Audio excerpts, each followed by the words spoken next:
पहले समय में किसी गांव में चरिया नाम का एक बौना रहता था।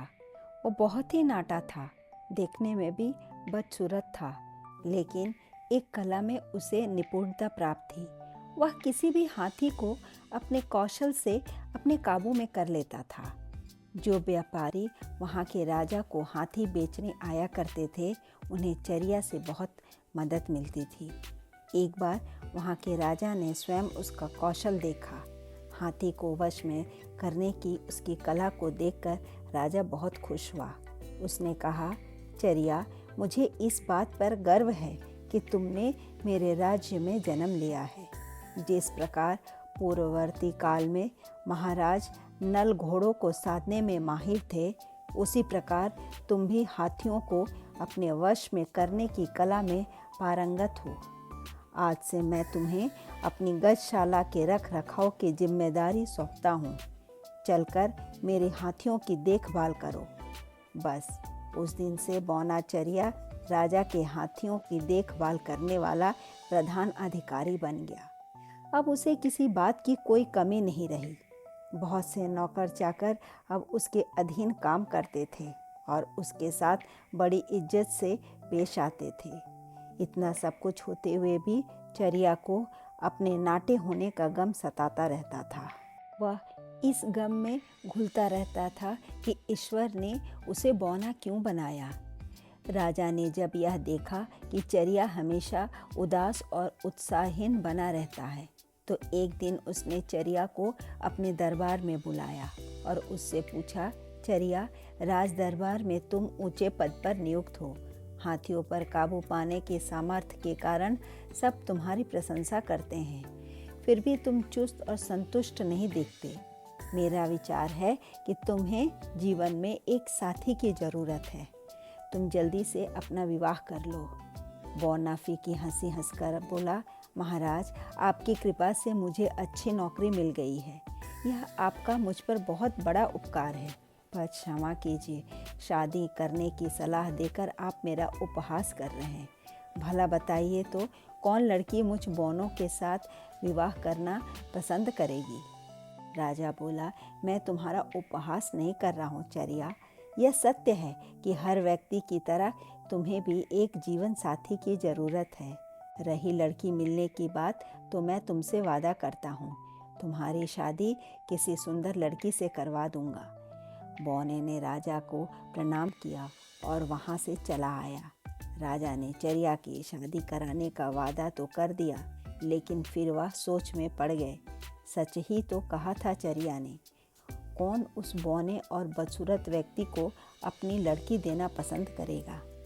कोई व्यक्ति संयोग से ऐसा करने के लिए तैयार भी हो गया, तो जो लड़की चरिया से विवाह करेगी उसमें अवश्य ही बड़े ही त्याग की भावना होनी चाहिए। बहुत सोच विचार के बाद राजा ने यह घोषणा करवाई कि जो भी लड़की बौने चरिया से विवाह करेगी, उसके पिता को महाराज जहाँ वह चाहे वहाँ जमीन देंगे और रहने के लिए घर व धन भी देंगे। घोषणा सुनकर कई लड़कियों के पिता अपनी अपनी कन्याएं लेकर राजा के पास पहुँचे। राजा ने उन सब में से 3 लड़कियों का चुनाव किया। उनमें से 2 लड़कियां तो सामान्य नैन नक्श वाली थीं, तीसरी लड़की चरिया की तरह बौनी थी। राजा ने तीनों लड़कियों को अलग अलग बुलवाया और पूछा, मैं यहाँ का राजा हूँ, इसलिए तुम्हें किसी से डरने की आवश्यकता नहीं। तो निर्भीक होकर अपने विचार व्यक्त करो कि तुमने चरिया के साथ विवाह करना मंजूर किस लिए किया है। पहली लड़की बोली, अन्नदाता, मेरी सौतेली माता मुझे प्रतिदिन बहुत सताती है। मेरे पिता उसके गुलाम बने हुए हैं। मेरी भी माता एक बूढ़े के साथ मेरी शादी करने के प्रयास में लगी हुई है। आपकी घोषणा ने उसमें एक नई आशा जगा दी। उसे लगा मानो ईश्वर ने खुश होकर उसे एक यह अवसर प्रदान किया है। कुछ भी हो महाराज, मैं आपकी आज्ञा का पालन करने के लिए तैयार हूँ। मान लो अगर मैं तुम्हारे लिए किसी अच्छे दूल्हे का चयन कर दूं, तो क्या तुम उस बौने से शादी नहीं करोगी? राजा ने पूछा। राजा के इस प्रश्न का उत्तर उस लड़की ने बड़ी विरक्ति के साथ दिया। बोला, मैं राजा का पालन करूंगी, निर्णय आपके हाथ में है। अब आई दूसरी लड़की की बारी। राजा के पूछने पर उसने बताया, अन्नदाता, मेरे पिता बहुत ही गरीब हैं। हम 3 बहनें हैं, मैं सबसे बड़ी हूँ। मेरे बाद मेरी 2 बहनों की शादियाँ होनी हैं। घोषणा के अनुसार मैं शादी करूँगी तो मेरे पिता को धन मिल जाएगा। उस धन से मेरा परिवार सुखी रह सकेगा। इसी दृष्टि से मैंने यह संबंध स्वीकार किया है। सबसे अंत में राजा ने बौनी लड़की से कहा, सुनो बालिके, मैं यहाँ का राजा हूँ। मुझे यह अधिकार है कि मैं जो चाहूँ वह कर सकता हूँ। मैं चाहूँ तो बौने चरिया का विवाह किसी सुंदर लड़की से भी करवा सकता हूँ। तुम्हारे बारे में मुझे छूट है। यदि तुम्हारी इच्छा है तो मैं तुम्हारा विवाह राज्य के सुंदर से सुंदर युवक के साथ करवा सकता हूँ, और वह भी बड़ी धूमधाम के साथ। मैं नहीं चाहता कि चरिया जैसे बौने और कुरूप व्यक्ति के साथ तुम्हारा विवाह हो। तुम तो यह बात जानती हो कि सुंदरता के आगे व्यक्ति की अच्छाई, अक्लमंदी, कौशल आदि का कोई मूल्य नहीं है। बोलो, क्या तुम अब भी बौने चरिया के साथ विवाह करने के लिए तैयार हो?